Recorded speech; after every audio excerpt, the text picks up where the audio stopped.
കഴിക്കുന്ന ഭക്ഷണമല്ല പ്രശ്നം, കഴിക്കുന്ന രീതിയാണ് പ്രശ്നം. നിങ്ങളുടെ ലൈഫ് സ്റ്റൈൽ തന്നെയാണ് ഇതിലത്തെ പ്രശ്നം. ചുമ എന്ന് പറയുമ്പോൾ നമ്മൾ കൂടുതലായി ആലോചിക്കുക ശ്വാസകോശ സംബന്ധമായ പ്രശ്നം എന്നുള്ളതാണ്. എന്നാൽ നല്ല രീതിയിൽ അസിഡിറ്റി അല്ലെങ്കിൽ GERD എന്നൊരവസ്ഥയുണ്ടെങ്കിൽ തീർച്ചയായും നിങ്ങൾക്ക് പലപ്പോഴും ഡ്രൈ കഫ് ഉണ്ടാവാൻ സാധ്യതയുണ്ട്. ആമാശയത്തിൽ അധികമായ ആസിഡ് പ്രൊഡക്ഷൻ, അതിൽ സംശയമേ വേണ്ട. ഏറ്റവും പ്രധാനപ്പെട്ട കാരണം നമ്മുടെ ഭക്ഷണം തന്നെയാണ്.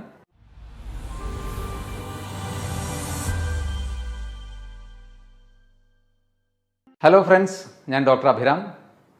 പൊതുവെ ക്ലിനിക്കിൽ പല അസുഖങ്ങളുമായി വരുന്ന രോഗികൾ ചിലപ്പോൾ ഒരു തലവേദനയാവാം, അല്ലെങ്കിൽ ഒരു സ്കിൻ കംപ്ലയിൻ്റ് ആവാം, അല്ലെങ്കിൽ ഒരു ജോയിൻറ്റ് പെയിൻ ആവാം. ഇത്തരത്തിലുള്ള അസുഖങ്ങൾ പറയുന്നതിൻ്റെ കൂടെ നമ്മൾ പലപ്പോഴും ഹോമിയോപ്പതിക് പേഴ്സ്പെക്റ്റീവിൽ നമ്മൾ ചോദിക്കാറുണ്ട്, നിങ്ങൾക്കിത് കൂടാതെ വേറെ എന്തെങ്കിലും അസുഖങ്ങളുണ്ടോ എന്നുള്ളത്. ഒട്ടുമിക്ക ആൾക്കാരും, ഒരു 90% ആൾക്കാരും പറയുന്ന ഒരു കാര്യമാണ്, ഡോക്ടർ എനിക്ക് ഗ്യാസിൻ്റെ ബുദ്ധിമുട്ടുണ്ട്. അത്ര കോമൺ ആണ് ഈ ഒരു അസിഡിറ്റി അല്ലെങ്കിൽ ഗ്യാസ് റിലേറ്റഡ് ആയിട്ടുള്ള പ്രശ്നങ്ങൾ. അതിൽ തന്നെ നമുക്ക് ഏറ്റവും കൂടുതൽ ഗ്യാസിൻ്റെ പ്രശ്നങ്ങൾ ഉണ്ടാക്കുന്ന ഒരു കണ്ടീഷനാണ് GERD അല്ലെങ്കിൽ ഗ്യാസ്ട്രോ ഈസോഫാജിയൽ റിഫ്ലക്സ് ഡിസീസ് എന്ന് പറയും. അതായത് നമ്മുടെ അന്നനാളത്തിലേക്ക് ആമാശയത്തിൽ നിന്ന് കുറച്ച് പാതി ദഹിച്ച ഭക്ഷണ ശകലങ്ങൾ കുറച്ച് തിരിച്ചു കയറുന്നൊരവസ്ഥയാണത് GERD എന്നുള്ളത്. അപ്പോൾ ഇത് വളരെ കോമൺ ആയിട്ടുള്ള ഒരു അസുഖമാണ്. ഇതുകൊണ്ട് നിങ്ങൾക്ക് അസിഡിറ്റി, ബ്ലോട്ടിംഗ്, അതുപോലെ പുളിച്ചു തേട്ടൽ, നെഞ്ചരിച്ചൽ, വയറ് വീർക്കൽ, ഒരുപക്ഷെ മലശോധന പ്രശ്നങ്ങൾ, ഇതൊക്കെ ഇതുമായി റിലേറ്റഡ് ആയിട്ട് ഉണ്ടാവാൻ സാധ്യതയുണ്ട്. കാരണം അടിസ്ഥാനപരമായി ഇത് ബാധിക്കുന്നത് നമ്മുടെ ദഹന വ്യവസ്ഥയെ തന്നെയാണല്ലോ. ഈ ഒരു അസുഖത്തിൻ്റെ പ്രധാന ലക്ഷണങ്ങളായിട്ട് കാണുന്നത് പലപ്പോഴും വളരെ കോമൺ ആയിട്ട് പേഷ്യൻസ് പറയുന്ന ഒരു കാര്യമാണ്, ഡോക്ടറെ പുട്ടൊക്കെ കഴിക്കുക, അല്ലെങ്കിൽ കടല കൂടുതൽ കൂട്ടുമ്പോൾ, പരിപ്പ് വർഗ്ഗങ്ങൾ കൂട്ടുമ്പോൾ അപ്പോഴൊക്കെ വല്ലാതെ നെഞ്ചരിച്ചിൽ വരുന്നു, അല്ലെങ്കിൽ പുളിച്ചു തേട്ടൽ വരുന്നു, വയറ് വീർക്കുന്നു. ശരിക്ക് ഇതല്ല കേട്ടോ ഇതിൻ്റെ പ്രശ്നം. കഴിക്കുന്ന ഭക്ഷണമല്ല പ്രശ്നം, കഴിക്കുന്ന രീതിയാണ് പ്രശ്നം. നിങ്ങളുടെ ലൈഫ് സ്റ്റൈൽ തന്നെയാണ് ഇതിലത്തെ പ്രശ്നം. അത് ശ്രദ്ധിച്ചു കഴിഞ്ഞാൽ നിങ്ങൾക്ക് വളരെ സിമ്പിളായിട്ട് ഈ ഒരു അസുഖത്തെ നിങ്ങൾക്ക് മാറ്റാൻ കഴിയും.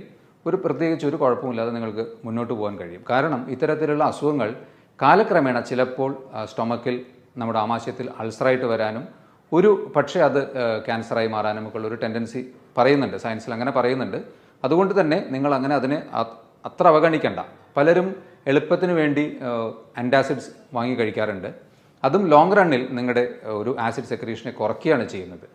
അപ്പോൾ ഇതിൻ്റെ കൂടെ നിങ്ങൾക്ക് വളരെ സിമ്പിളായിട്ട് വീട്ടിൽ പ്രാക്ടീസ് ചെയ്യാവുന്ന കുറച്ച് ഭക്ഷണക്രമങ്ങൾ, ഒഴിവാക്കേണ്ട 5 ഭക്ഷണങ്ങൾ, നിങ്ങൾ ഉൾപ്പെടുത്തേണ്ട 5 ഭക്ഷണങ്ങൾ, അതുപോലെ നിങ്ങൾക്ക് വളരെ സിമ്പിളായിട്ട് വീട്ടിൽ നിന്ന് പ്രാക്ടീസ് ചെയ്ത് നോക്കാവുന്ന ചില യോഗ ടെക്നിക്സും കൂടി ഞാൻ പറഞ്ഞുതരാം. ഇതിൻ്റെ ലക്ഷണങ്ങളിൽ നിങ്ങൾ ഒരുപക്ഷെ ശ്രദ്ധിക്കാതെ പോകാവുന്ന ചില കാര്യങ്ങൾ ഞാൻ പറയാം.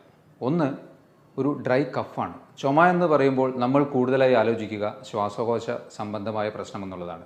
എന്നാൽ നല്ല രീതിയിൽ അസിഡിറ്റി അല്ലെങ്കിൽ GERD എന്നൊരവസ്ഥയുണ്ടെങ്കിൽ തീർച്ചയായും നിങ്ങൾക്ക് പലപ്പോഴും ഡ്രൈ കഫ് ഉണ്ടാവാൻ സാധ്യതയുണ്ട്.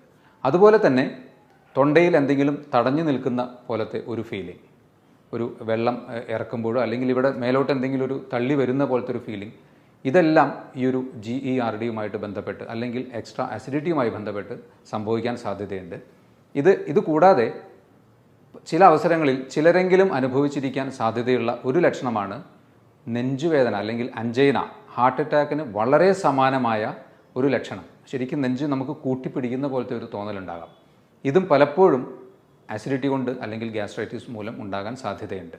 ഇതിൽ നമുക്ക് നെഞ്ചുവേദന ശരിക്കും ഹാർട്ടിൻ്റെ ആണോ അല്ലെങ്കിൽ ഈ ആമാശയത്തിൻ്റെ അസിഡിറ്റി പ്രശ്നം കൊണ്ടാണോ എന്ന് തിരിച്ചറിയാൻ സിമ്പിളായിട്ട് നിങ്ങൾക്ക് ഒന്ന് ആലോചിച്ച് നോക്കാവുന്നത്, പൊതുവേ അസിഡിറ്റി റിലേറ്റഡ് ആയിട്ടുള്ള നെഞ്ചുവേദനയാണെങ്കിൽ നമ്മൾ ശ്വാസം എടുക്കുമ്പോൾ ഇവിടെ ഒരു കാച്ചി പെയിൻ ഉണ്ടാവും. നമ്മുടെ ഈ ഹാർട്ടിൻ്റെ റീജിയനിൽ ഒരു കാച്ചി പെയിൻ ഉണ്ടാവും ലെഫ്റ്റ് സൈഡിൽ.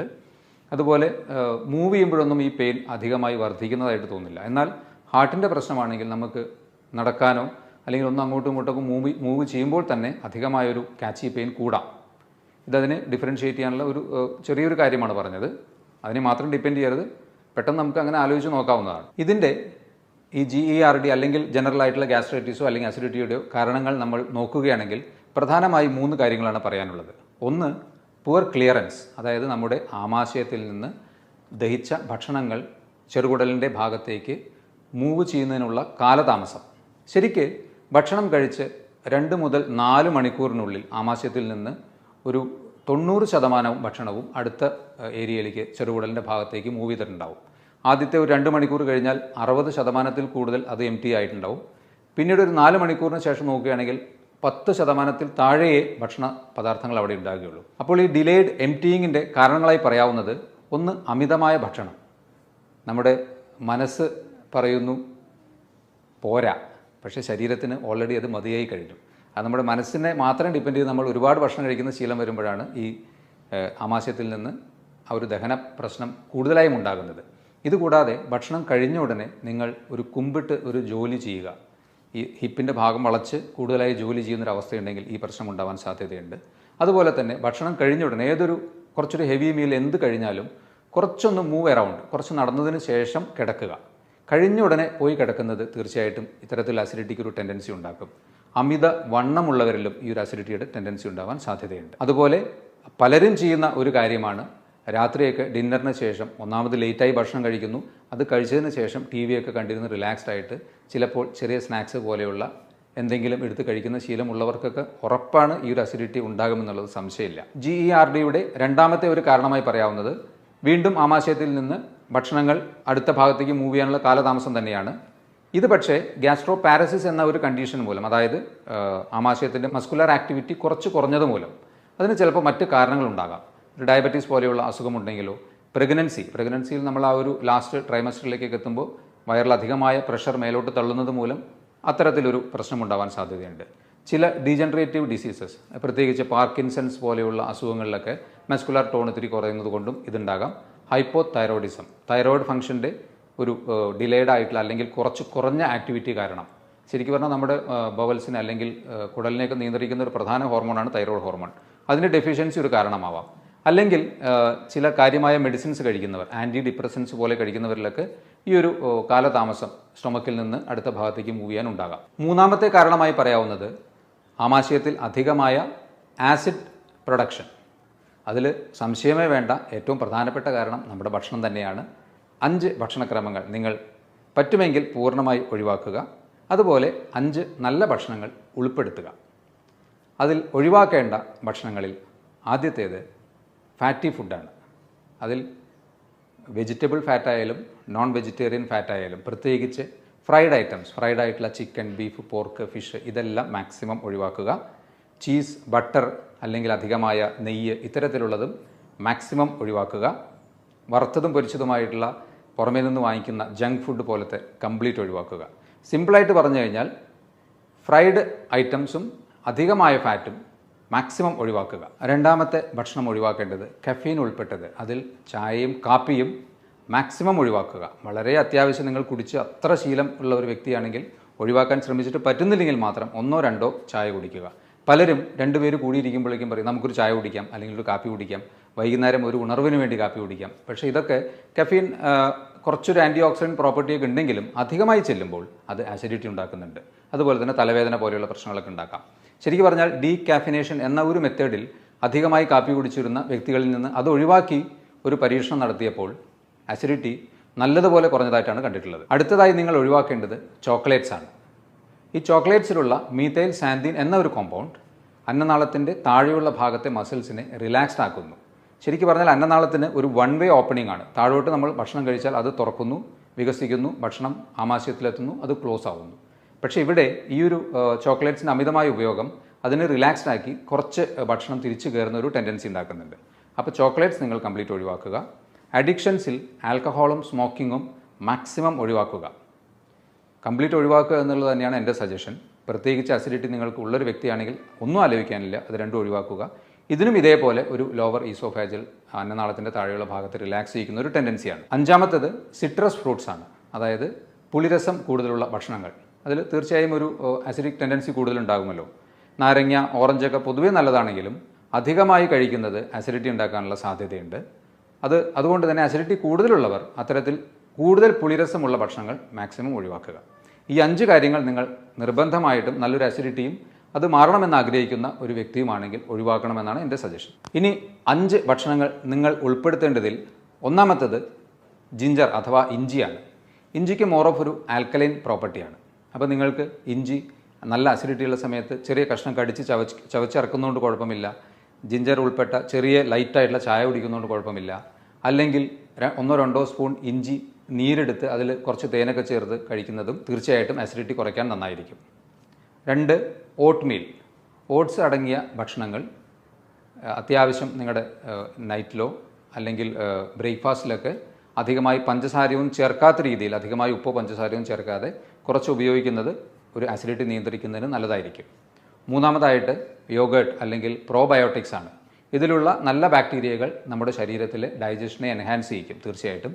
അതുകൊണ്ട് തൈര്, മോര് ഇതൊക്കെ തീർച്ചയായും നിങ്ങളുടെ ഉച്ചഭക്ഷണ സമയത്തെങ്കിലും കുറച്ചെങ്കിലും കൂട്ടി ശീലിക്കുക. ഞാൻ 4-ാമത്തത് ആദ്യം ഒരു കാര്യം പറഞ്ഞു, ഫാറ്റ് മാക്സിമം ഒഴിവാക്കാൻ. പക്ഷേ നമുക്ക് അങ്ങനെ പ്രോട്ടീൻ ഉൾപ്പെട്ട ഭക്ഷണങ്ങൾ കംപ്ലീറ്റ് ഒഴിവാക്കുമ്പോൾ നമുക്ക് ചിലപ്പോൾ ഡെഫിഷ്യൻസി വരാൻ സാധ്യതയുണ്ട്. അപ്പോൾ അതിന് നിങ്ങൾക്ക് ഉപയോഗിക്കാവുന്നത് ലീൻ പ്രോട്ടീൻ അഥവാ ഗ്രിൽഡ് പ്രോട്ടീൻ ഭക്ഷണങ്ങളാണ്. അതിൽ നോൺ വെജ്, ഫിഷ് അല്ലെങ്കിൽ ചിക്കനൊക്കെ കുറച്ച് മോഡറേറ്റ് ആയിട്ടുള്ള എമൗണ്ടിൽ ഗ്രിൽഡായിട്ട് ഉപയോഗിക്കുന്നത് നിങ്ങൾക്ക് ഡെഫിഷ്യൻസി വരാതെയും നിങ്ങൾക്ക് ആസിഡിറ്റി വരാതെയും നിങ്ങൾക്കത് ഉപകാരപ്പെടും. ഓക്കെ. 5-ാമത്തേത് ഫ്രൂട്ട്സ് ആൻഡ് വെജിറ്റബിൾസ് ആണ്. അതിൽ ഏറ്റവും ഈസിലി നമുക്ക് അവൈലബിൾ ആയിട്ടുള്ള നേന്ത്രപ്പഴം പോലെയുള്ള പഴങ്ങൾ, ആപ്പിൾ അല്ലെങ്കിൽ തണ്ണിമത്തൻ, ഇതൊക്കെ ഒരു മോഡറേറ്റ് ലെവലിൽ, ഓക്കെ, അധികമായി കഴിക്കുന്നത് ഏതും ദോഷമാവുകയുള്ളൂ. ഇതൊക്കെ ഒരു മോഡറേറ്റ് ലെവലിൽ കഴിക്കുന്നത് തീർച്ചയായിട്ടും നന്നായിരിക്കും. അതുപോലെ തന്നെ റോ വെജിറ്റബിൾ സാലഡ് പോലെ ഉണ്ടാക്കി കഴിക്കുന്നതോ അല്ലെങ്കിൽ കുക്ക്ഡായിട്ട് കഴിച്ചാലും വെജിറ്റബിൾസും ഫ്രൂട്ട്സും കുറച്ച് കൂടുതൽ ഉൾപ്പെടുത്തുക. കാരണം അതിൽ ഫൈബർ കൂടുതൽ ഉള്ളതുകൊണ്ട് ഡൈജഷനെ കുറച്ചും കൂടി അത് എൻഹാൻസ് ചെയ്യും. പെട്ടെന്ന് നമ്മുടെ ഡൈജഷൻ നടക്കും, മാക്സിമം അബ്സോർപ്ഷൻ നടക്കും. ഇത്രയും പറഞ്ഞതിൽ നിന്ന് നിങ്ങൾക്ക് ഈ ഒരു അസുഖം എങ്ങനെ ഉണ്ടാകുന്നു, എന്തൊക്കെയാണ് നിങ്ങൾക്ക് ഇതിൻ്റെ പ്രധാന ലക്ഷണങ്ങളായി ചിലപ്പോൾ വിട്ടുപോകാവുന്ന ലക്ഷണങ്ങൾ, അതെല്ലാം ഞാൻ പറഞ്ഞു. അതുപോലെ തന്നെ ഉൾപ്പെടുത്തേണ്ട 5 ഭക്ഷണങ്ങളും ഒഴിവാക്കേണ്ട 5 ഭക്ഷണങ്ങളും പറഞ്ഞു. ഇനി ഇതിന് വളരെ സിമ്പിളായിട്ട് നിങ്ങൾക്ക് വീട്ടിൽ തന്നെ പ്രാക്ടീസ് ചെയ്യാവുന്ന 2-3 യോഗ ടെക്നിക്സ് കൂടി ഞാൻ പറയാം. പവനമുക്താസനം. വലത്തെ കാൽ മുട്ടുമടക്കി സാവധാനം ശ്വാസമെടുത്ത് നെഞ്ചിനോട് ചേർത്ത് വെച്ച് 3-4 ശ്വാസമെടുത്തതിന് ശേഷം സാവധാനം ശ്വാസം പുറത്തേക്ക് വിട്ടുകൊണ്ട് പൂർവ്വസ്ഥിതിയിലാക്കുക.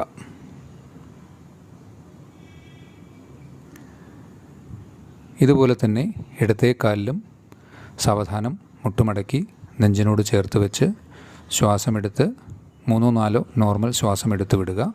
അതിനുശേഷം പൂർവ്വസ്ഥിതിയിലേക്ക് വയ്ക്കുക. ഇത് കഴിഞ്ഞാൽ 2 കാൽമുട്ടും മടക്കി നെഞ്ചിനോട് ചേർത്ത് ശ്വാസമെടുത്ത് ആ പൊസിഷനിൽ 3-4 സാധാരണ നോർമൽ ബ്രീത്തിങ് എടുത്ത് പൂർവ്വസ്ഥിതിയിലേക്ക് വയ്ക്കുക. ഒരു കാര്യം ശ്രദ്ധിക്കേണ്ടത്, നിങ്ങൾ മറ്റ് അസുഖങ്ങൾ ഉള്ള ഒരു വ്യക്തിയാണെങ്കിൽ ഈ ഒരു പ്രൊസീജിയർ ചെയ്യാതിരിക്കുകയാണ് നല്ലത്. അല്ലെങ്കിൽ നിങ്ങളുടെ ഡോക്ടറുടെ നിർദ്ദേശത്തോടു കൂടി മാത്രം ചെയ്യുക. മറ്റൊരു പ്രധാനപ്പെട്ട കാര്യം, ഒരു യോഗ മുറകളും വയറ് നിറഞ്ഞിരിക്കുമ്പോഴോ അല്ലെങ്കിൽ ഭക്ഷണം കഴിച്ചതിന് ശേഷമോ ഒരിക്കലും ചെയ്യരുത്. കഴിവതും രാവിലെ നേരത്തെ തന്നെ ചെയ്യുകയാണ് ഏറ്റവും ഉത്തമം. ഇനി നിങ്ങൾക്ക് കാൽ മുട്ടുവേദനയുള്ള ഒരു വ്യക്തിയാണെങ്കിൽ ഇതുപോലെ മുട്ടിന് പുറകിൽ കൈ പിടിച്ച് ഇതേപോലെ സാവധാനത്തിൽ ഈ ഒരു യോഗ പ്രൊസീജിയർ ചെയ്യാവുന്നതാണ്. അടുത്തത് യോഗമുദ്ര. സുഖാസനത്തിലോ പദ്മാസനത്തിലോ ഇരുന്ന് ശ്വാസം നിവർന്നിരുന്നുള്ളിലേക്ക് വലിച്ച് സാവധാനം ഇതുപോലെ വലത്തെ കാൽമുട്ടിൽ തല ചേർത്ത് വയ്ക്കുക. പിന്നിലേക്ക് ശ്വാസം എടുത്തതിന് നിവർന്നതിന് ശേഷം ഇതേ പ്രൊസീജിയർ ഇടത്തെ കാലിലും ആവർത്തിക്കുക. അതിനുശേഷം ശ്വാസം ഉള്ളിലേക്കെടുത്ത് ശ്വാസം പുറത്തേക്ക് വിട്ടുകൊണ്ട് 3-മതായി നടുവിലേക്ക് ഇതേ പ്രൊസീജിയർ ആവർത്തിക്കുക. കൈകൾ പുറകിൽ ഇതുപോലെ ചേർത്ത് വയ്ക്കേണ്ടതാണ്.